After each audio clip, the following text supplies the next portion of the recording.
What's up, everybody, and welcome to the TNR Sports Show. My name's Trenton. I am back live and in color. Not live, but we are in color. Brent Musburger used to say that, Ryan. Yep. Welcome to a Thursday edition of the TNR Sports Show. I'm pretty excited. We're going to be covering a wide variety of issues, and by a wide variety, I mean a very short variety. Big things happening here. Make sure you like, subscribe. Marcus Freeman just announced as the Notre Dame head coach. It's not completely official, but it's pretty much official. It's pretty much official. Tommy Rees also staying as the head offensive coordinator. The big news broke this past week that Brian Kelly would be accepting the job at LSU. He would be leaving the Notre Dame Fighting Irish.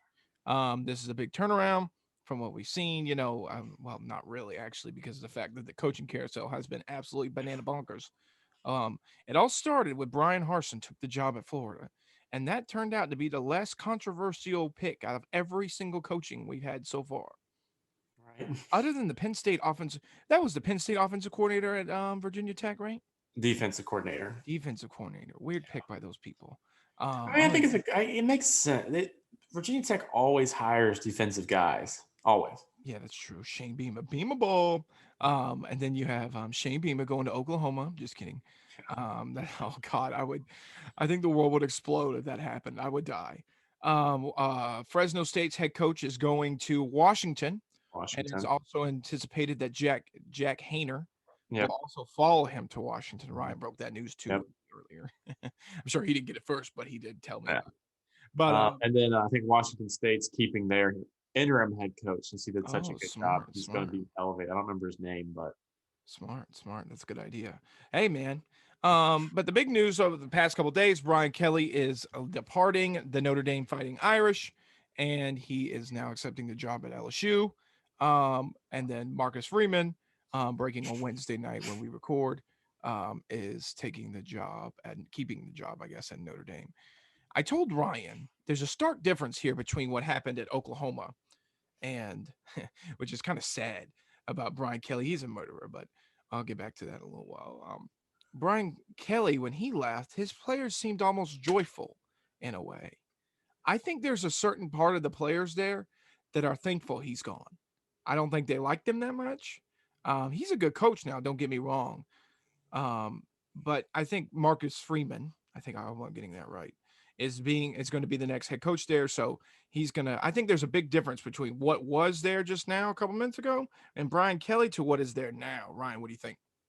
Yeah. Honestly, I mean, it's just completely. When the news first broke that Brian Kelly was leaving Notre Dame for LSU, right? I was like, it's Lincoln Riley 2.0. Like you're going to start having decommits, transfers, all this stuff, No. And that's not happening. No, the players are happy. I'm pretty sure they threw parties last night in Notre Dame. Yeah. Jesus was probably drunk on this side of the building. You know what I mean? It's crazy that I think they've had one decommit so far. Everyone else is just. It seems like everyone loves Marcus Freeman. He is a fantastic defensive coordinator.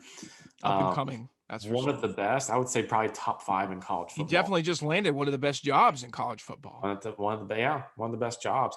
And when I say top 5, it could even also be top 3. He's a fantastic defensive coordinator. He's very young. He's 35. I don't think Notre Dame's going to lose much of a stride. No, I don't think they are. I mean, you're keeping your offensive coordinator, you're keeping your defensive coordinator. The biggest thing with Notre Dame is like everyone hates Brian Kelly too. Yeah, everyone hates him. Everybody was freaking out because they're like, Notre Dame's coach is going to the playoff. No, they're not. They're literally going to retain almost all their staff. Brian Kelly might take a couple of them, but they're literally probably going to retain like probably 75% of their entire staff. They are not going to be hurt at all. Yeah. So Notre Dame's loss of Brian Kelly is the complete polar opposite of what happened at Oklahoma. When Lincoln Riley threw a bomb in that place and ran away, I think Notre Dame probably gave Brian Kelly a gift basket full of Tony Chachere's and a pot of gumbo and told him, "Good luck, jackass." You know what I mean? Yeah, I think honestly, Brian Kelly is one of the best coaches in college football. Yeah, let's not get it twisted now. He wins. I like Brian Kelly. I think he's a scumbag, but he's funny. He wins wherever he goes. Did you hear the story about Brian Kelly that's kind of been surfacing these past with couple the of days. two NFL head coaches. Yeah, Robert Yeah. Sala and the dude who plays for Cleveland. A dude who coaches for Cleveland. I don't know his name. Or Kevin Stefanski. Where does he coach at? Is that Philadelphia? Actually, that's Philadelphia.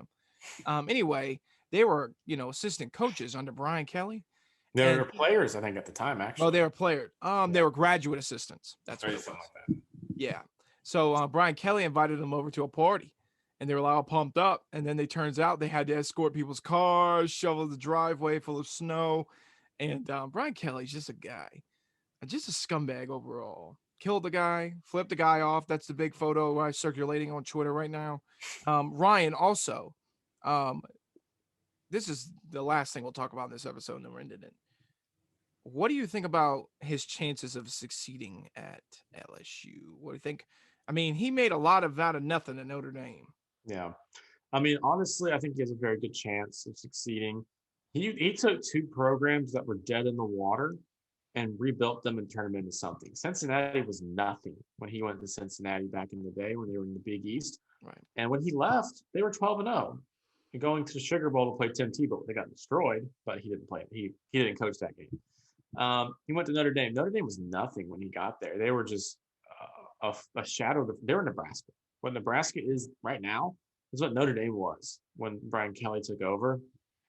Notre Dame is a very good program. They're not the best program out there, but they're very good. They're on that verge. They could be the best program out there in the future. It's very possible. So Brian Kelly has a very good track record of taking programs, rebuilding them, and turning them into powers. And you look at LSU. I don't think LSU needs a lot of rebuilding. They don't need a whole lot of rebuilding. They're the loaded. problem with Coach O, right? Coach O. The problem with Coach O, right, was he was a great recruiter, one of the best recruiters of our time. These past couple of years. The problem was he couldn't coach for nothing. He wasn't a good coach. He couldn't get the assistants around him to get it done. So you can recruit as good as you want. He's got Brian Kelly's going to walk into a locker room that most coaches getting fired from will be shocked. Like, you know what I mean? He's got 5 stars and 4 stars looking him back in the face. So if he gets it riled up there, gets it going, I think he could have a lot of success. I could see them competing for a national championship in a couple of years. I could too. I was literally just thinking maybe competing for an SEC championship in a couple of years, which competing for an SEC championship means competing for a national championship. So of course, it's very possible. They have a lot of talent down in Baton Rouge. And I think it kind of depends on what he gets with his coordinators. We've seen it a lot where first-year head coaches, it's hard to get what you want in coordinators that first year because you're limited. So it'll be important for him to get the right coordinators to help him out because he's not going to be calling plays.